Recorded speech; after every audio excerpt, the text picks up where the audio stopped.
He stood at the curb, backpack on, shoes dusty from the walk. The driver looked him dead in the eye and closed the door. No explanation. No room. Just a bus pulling away, leaving a 14-year-old boy alone in the rain. What the driver didn't know was who that boy would become, and what this city would do when they found out the truth. The rain had started slow, just a few lazy drops splattering against the sidewalk outside the school gates. But by the time Jamir reached the bus stop, it was coming down in sheets, cold and sideways, soaking through the collar of his hoodie and creeping into his shoes. He didn't run, didn't shiver, just pulled his backpack tighter and stood under the rusted awning, like always. It wasn't a fancy stop, just a metal pole with a cracked plastic bench and a faded route sign swinging in the wind. Cars splashed by, headlights blurry through the downpour. Jamir checked the time on his phone, wiped the screen dry on his sleeve. 4 minutes late. That was normal. He shifted his weight from one foot to the other, rain dripping from his elbows. The streets around him were quiet now. School traffic gone, storefronts closing. The only sound was the water hitting concrete, and the low hum of a bus engine growing louder. He saw it coming before it turned the corner. Bus 13, the one he took every day. Same route, same time, same driver. It rolled to a stop in front of him, hissing low as the brakes caught. Jamir stepped forward, one hand already reaching for the railing, water running down his knuckles. The driver looked right at him, a white man, maybe late 50s, cap pulled low, face unreadable. For a second they just locked eyes, not a stare, not a glare, just a pause, too long, too heavy. Then the door stayed closed. Jamir blinked, confused, took a half step closer. The driver looked away, shifted gears, and the bus pulled off. No wave, no gesture, no explanation, just the red taillights disappearing into the curtain of rain. Jamir stood there for a long second, the kind of second that stretches like elastic until it snaps. He didn't yell, didn't run after it. He just stood. The street behind him was still empty. The next bus wasn't for an hour. He looked down at his soaked sneakers, then back up the street. He turned slowly and started walking. His backpack weighed heavier than usual. His socks squelched with every step. The rain didn't let up, not even a little, and he didn't look back. Not because it didn't matter, but because he knew, somehow, it would. The rain didn't stop, not after 1 block, not after 10. It came down like the sky had made up its mind to forget mercy for a while. Jamir kept walking. His hood clung to his scalp, soaked through. Water trickled down the back of his neck, collecting between his shoulder blades, before soaking into the waistband of his jeans. Every few steps, he had to push his glasses back up the bridge of his nose. They kept fogging, sliding, blurring the world even more than the downpour already had.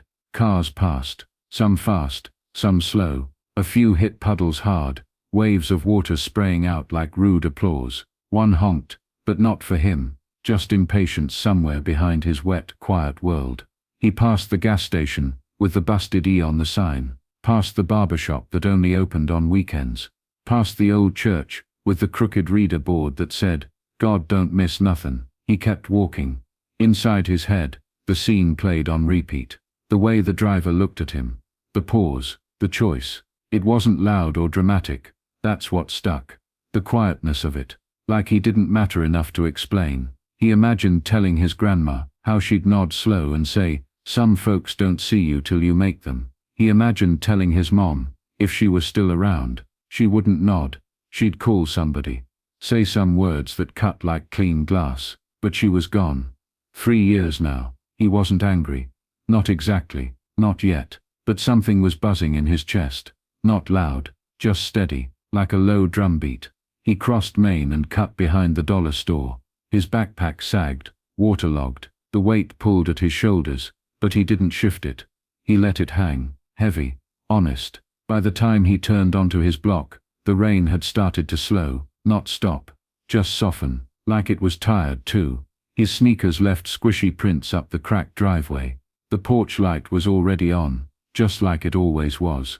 He climbed the steps slow, each one creaking in that familiar way. He paused at the door, looked back down the street.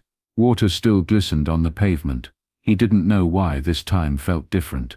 He'd been ignored before, passed over, treated like he didn't belong in places he'd been standing in for years. But something about that closed door, the finality of it, it stayed with him. And as he reached for the knob, wet fingers trembling just a little, a thought flickered in the back of his mind.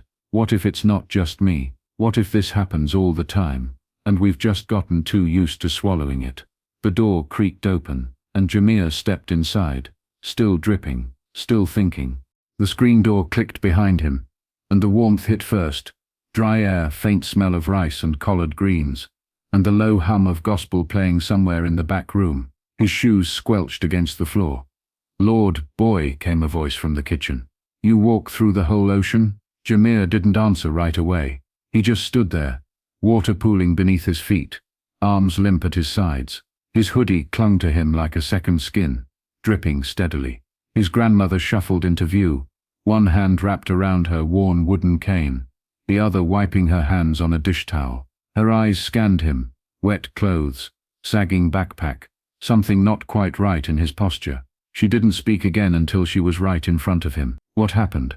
He inhaled through his nose, slow. The words didn't want to come out at first, not because he was hiding anything, just because saying it out loud made it feel heavier. "The bus," he muttered. "Driver saw me, didn't stop, just looked at me, and drove off." Her brow didn't furrow, her lips didn't purse. She just nodded once, and pulled the towel from her shoulder, gently pressing it to his face. "Was it full?" she asked. "No, nobody else, even at the stop." She paused, then moved to his hands, cold and stiff from the rain. She rubbed them, soft but firm. "You try to wave him down?" "Yeah." He swallowed. He looked right at me. That's when her face changed. Not anger, not outrage, just something deeper. A tiredness that came from living too many versions of the same story. She pulled out a chair at the table, and gestured for him to sit. He did. The wood creaked beneath his soaked jeans. She sat across from him slowly, both hands folded over her cane, like it was part of her. Then she asked it. "What if you'd been my age? What if you'd been using a cane?" Jamir blinked. He hadn't thought of that. "What if that stop was your only way home?" she said, voice low, steady. "And he decided you didn't matter enough to open the door." He looked at her hands, weathered, veined, strong. "I'm not mad at you," she said. "I'm mad at the world that makes you think this is normal." Jamir's jaw tensed. The question sat there, burning quietly, because it was normal. Not just today, not just him. It was in looks that lingered too long, questions asked in the wrong tone, spaces that said welcome, but whispered not you. Something shifted, not like an explosion, more like a wire tightening inside. He didn't say much after that, just sat there, listening to the rain ease against the windows. But inside, something had started, and it wasn't going back to sleep. The next morning, the sun was back out like nothing had happened. Blue sky, dry pavement, birds chirping on the power lines, like yesterday, wasn't soaked in silence. Jamir walked to school instead of waiting at the stop. Same shoes, now dry, but still stiff with rain salt. Same backpack, a little lighter. Same look in his eyes, but something behind it had shifted. He didn't tell anyone at first. Not in homeroom, not during algebra. He just went through the motions, quiet like usual. People talked about grades, TikToks, lunch. Nobody noticed the silence, sitting at the edge of his jaw. It wasn't until third period that he said anything. Social studies. They were talking about local government, public services. One kid raised his hand and said, "The city's buses are trash." Everyone laughed. Jamir raised his hand too. "Not to be funny. The driver skipped me yesterday," he said. Voice low, just looked at me and drove off. The class got quiet. For a second, maybe it was a mistake, someone mumbled. Another whispered, "Was it full?" A few eyes darted away, uncomfortable. Miss Caldwell turned toward him. Mid-40s, short hair, glasses she wore low on her nose. She didn't smile, didn't blink, just looked at him. "What stop?" she asked. "Maple and 17th, he said. "What time?" 4:12. "Bus 13. She nodded, then went back to teaching. Just like that, but something about the way she nodded felt like more. At lunch, Jamir went to the office. The secretary gave him a yellow form. "Write down what happened," she said, barely looking up from her keyboard. He did, carefully, one sentence at a time. When he handed it in, she glanced at it, stapled it to a stack of others, and dropped it in a tray. "We'll forward this to transportation," she said. That was it. By 3:30, the school hadn't said anything. No one called home. No one asked him more. At 5:15, the bus company's voicemail said his claim was under review. When his grandmother called to follow up, they said it would be looked into. By dinner time, it all felt smaller, like the rain had washed it away, like maybe it hadn't mattered as much as he thought. But at 7:46 p, his phone buzzed. A text from a number he didn't know. "Miss Caldwell, Jamir, I believe you. I've seen this before, and I'm not letting it slide." He stared at the screen for a long time, didn't smile, didn't reply right away, but the buzzing in his chest, it came back. And this time, it didn't feel so quiet. She didn't plan it. Not really. Miss Caldwell sat at her kitchen table with a lukewarm mug of tea and a notebook full of ungraded assignments. The house was quiet, except for the occasional creak of the radiator and the low hum of the ceiling fan. Jamir's face kept drifting back to her mind, wet hoodie, calm voice, eyes that didn't flinch, even when the room did. She opened her laptop, logged in, stared at the blank status bar for a while. Not out of doubt, just care. Then she typed. "No names, no rage, just the facts. A student of mine was left standing in the rain yesterday. The bus driver saw him, made eye contact, then drove away. No explanation, no apology, no accountability." She added what Jamir told her, that he wasn't surprised, that he didn't even get mad, that maybe it wouldn't have bothered anyone if he hadn't said it out loud. Then she wrote one last line, the one that mattered most. "We talk about preparing students for the world, but we never ask what kind of world we're preparing them for." She hit post, closed the laptop, went to bed. By sunrise, her phone was buzzing. 12 shares, then 30, then 200. By the time she walked into her classroom, it had passed 1,000. Her inbox was full. Parents, teachers, old classmates, a few strangers, one reporter. Jamir hadn't seen it yet. He walked in with his backpack slung low, same shoes, same look, like nothing had changed. "Morning, Miss C," he said. She nodded. "Good morning, Jamir." She didn't mention the post. Not yet. She didn't want to make it a spectacle, but the air in the room felt different. Lighter, tighter, like everyone was waiting for something. By lunch, students were showing each other their phones. One girl whispered, "Is that him?" Someone else said, "That happened here." By last bell, the post had hit 1,200 shares. The comments were steady. Some angry, some sad, but most were just awake.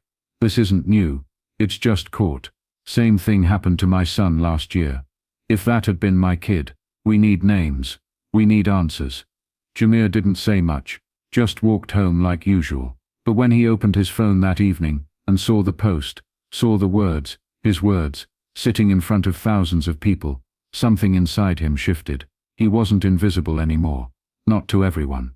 And for the first time since that bus door closed, he didn't feel like he was walking alone.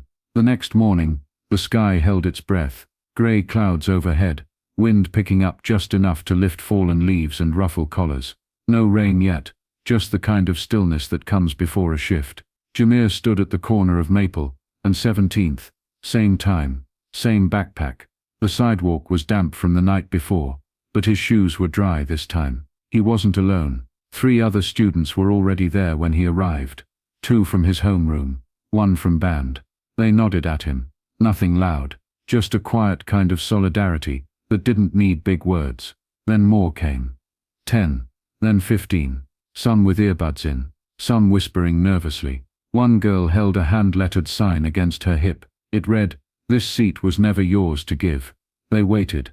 At 4:11, bus 13 rounded the corner, the familiar hiss of brakes. The door folded open. Nobody moved. The driver looked out. Same man, same cap, same blank stare. He didn't say anything, didn't ask why, just waited, engine humming beneath him. Still no one moved. A teacher showed up, Mr. Benavides from science, tie crooked, clipboard in hand, breath slightly winded, like he'd jogged across the parking lot. He stopped behind the students, nodded once, and stood with them. Two parents appeared next. A mom with a stroller, a dad holding a folded umbrella. No shouting, no chants, just presence. Jamir didn't say anything. He just watched the door stay open, and stay empty. After a minute, the driver pulled the lever, the doors hissed closed. The bus rolled forward, empty, and for the first time, the seat Jamir had been denied became a symbol, one that no one wanted to fill. He started walking, but this time, the rhythm of his footsteps wasn't alone. Dozens followed, side by side, some chatting, some quiet, a few snapping pictures, not for likes, just for proof that it happened. The walk stretched out like a ribbon behind him. Students, teachers, parents. By the time they passed the corner store, someone inside clapped. By the time they crossed Main, cars slowed down, not to honk, but to watch. 3 miles. Same as yesterday, but every step today said something different. The silence still lived under the surface, but now it had company. And in that long, slow walk across the city, a question began to rise, one that couldn't be folded away, or stapled to a tray. Who gets left behind? And who decides? The first camera showed up on Thursday. Small local station. Just a guy in jeans with a mic and a tired smile, asking careful questions like he didn't want to spook anyone. Jamir didn't say much. He didn't need to. The footage of the empty bus stop had already made its rounds. So had the photos' wet footprints, folded signs, the long trail of students walking home together. By Friday, 2 more vans pulled up, bigger logos, brighter lights. Reporters in dress shirts with practiced empathy. One leaned down beside Jamir like she was crouching next to a third grader. "Can you tell us how you felt when the doors didn't open?"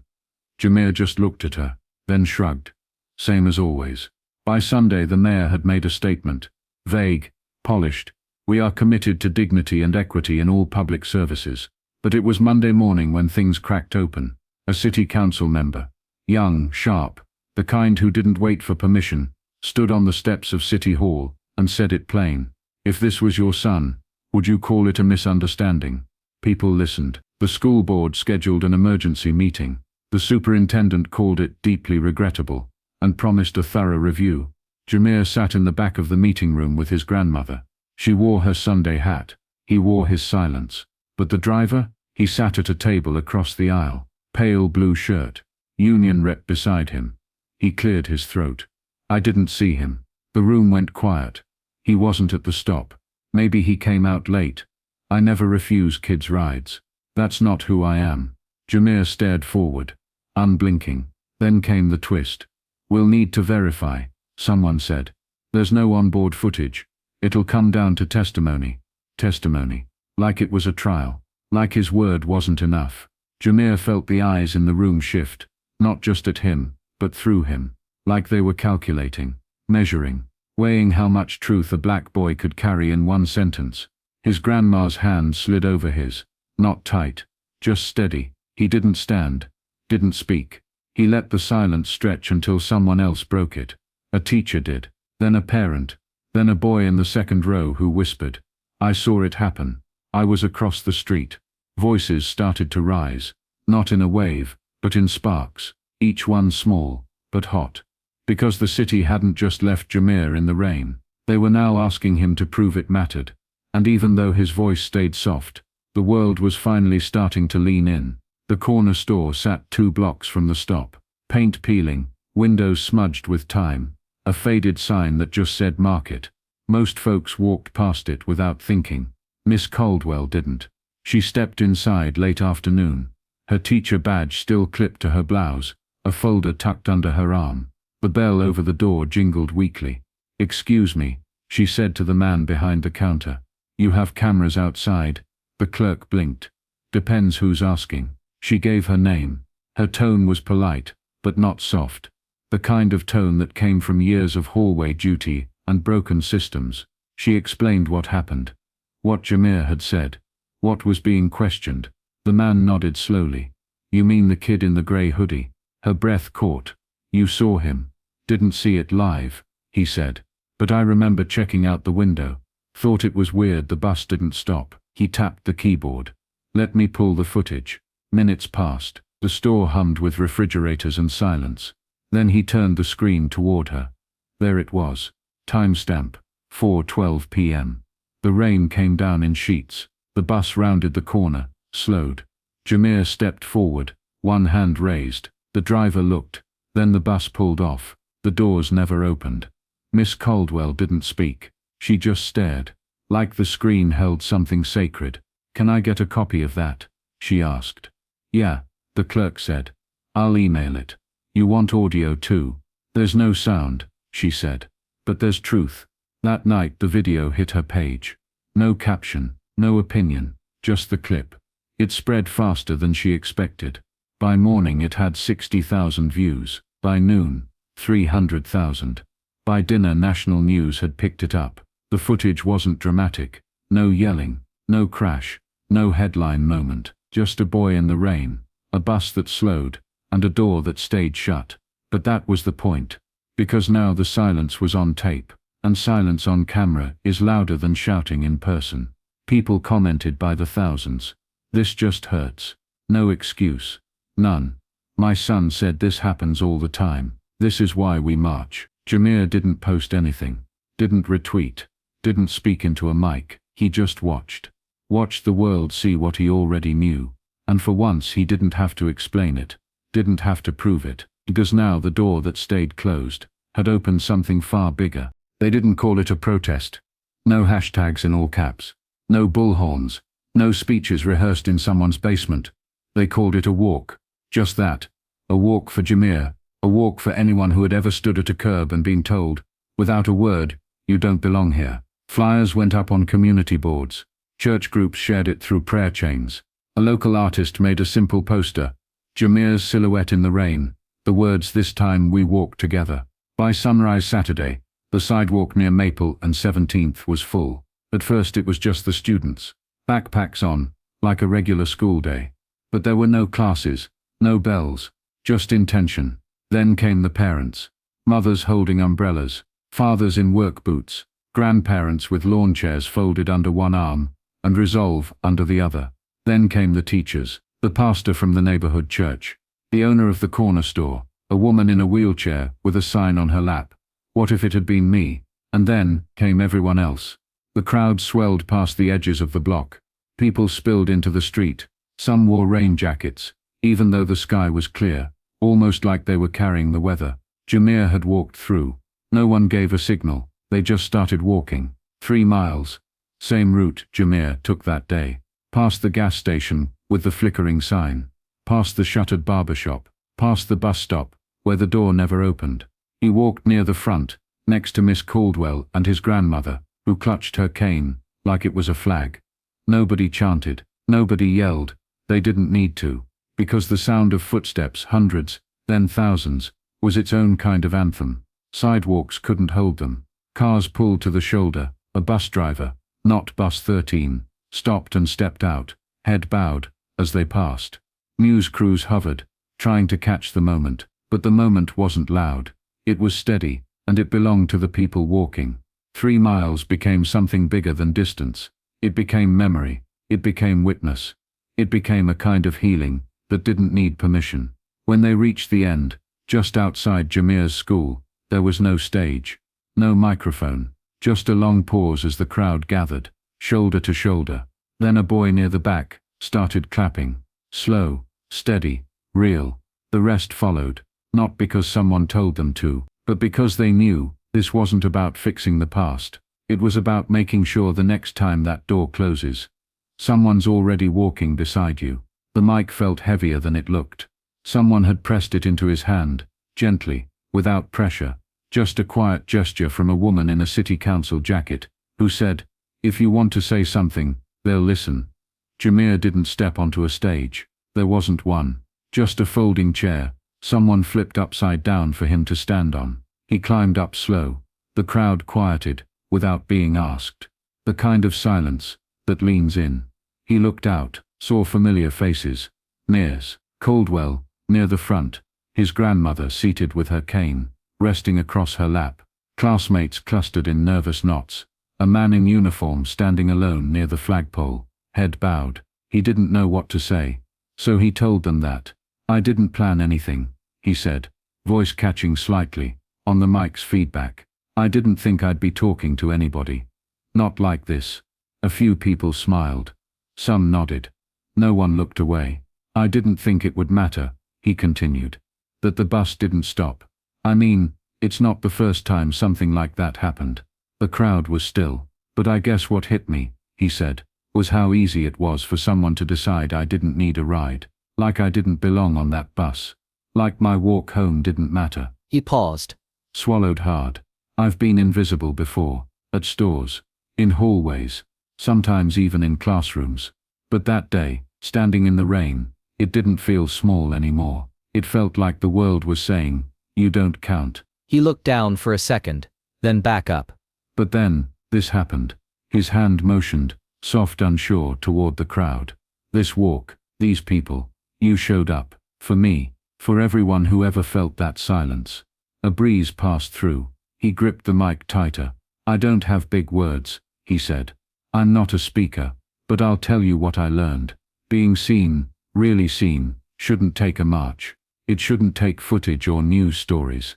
It should just be human. He exhaled.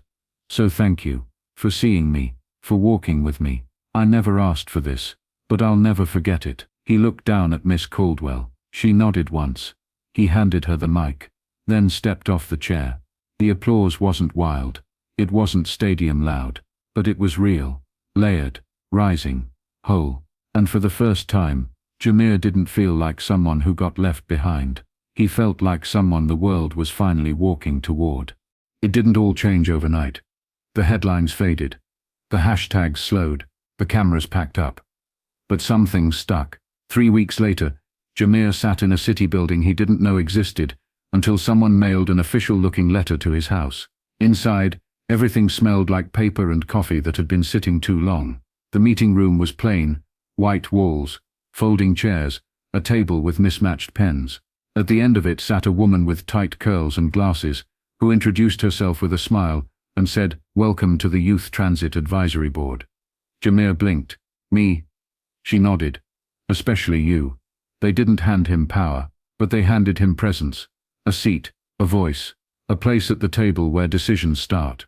His first meeting, he didn't speak much, just listened, took notes, watched how people talked when they weren't pretending.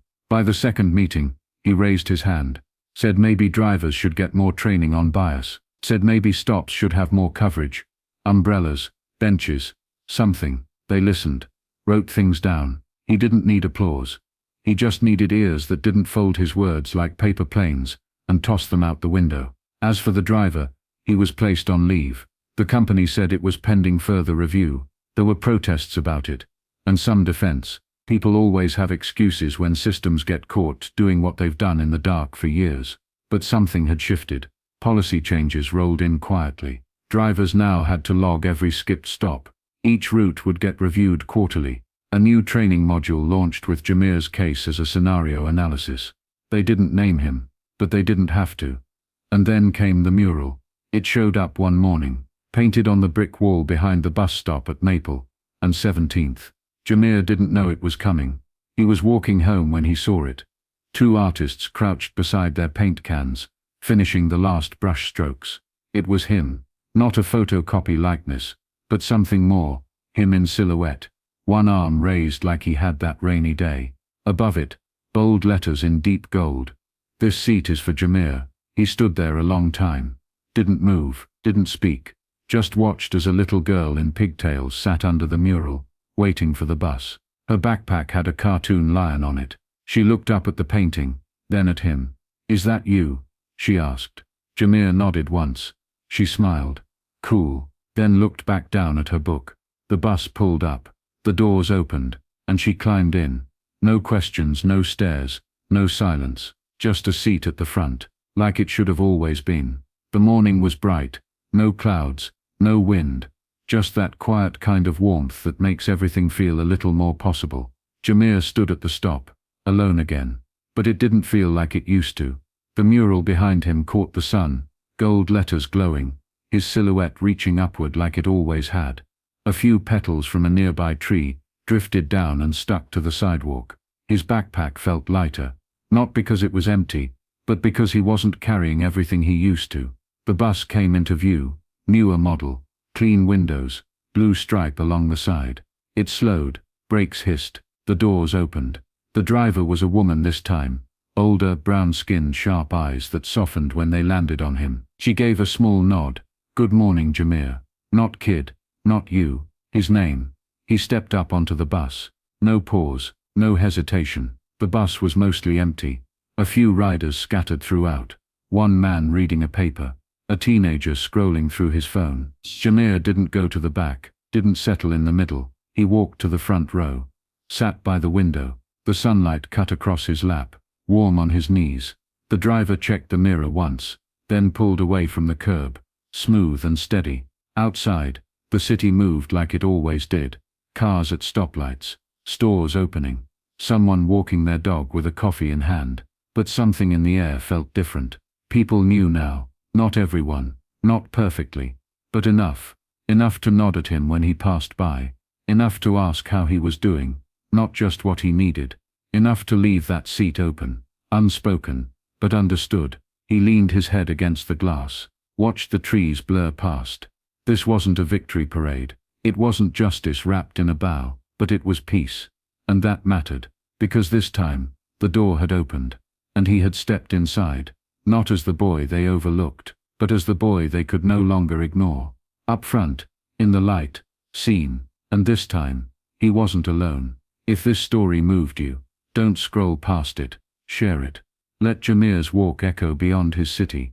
Let every empty seat, every closed door, remind us what dignity looks like, and what silence allows. Because no one should ever have to earn their right to be seen.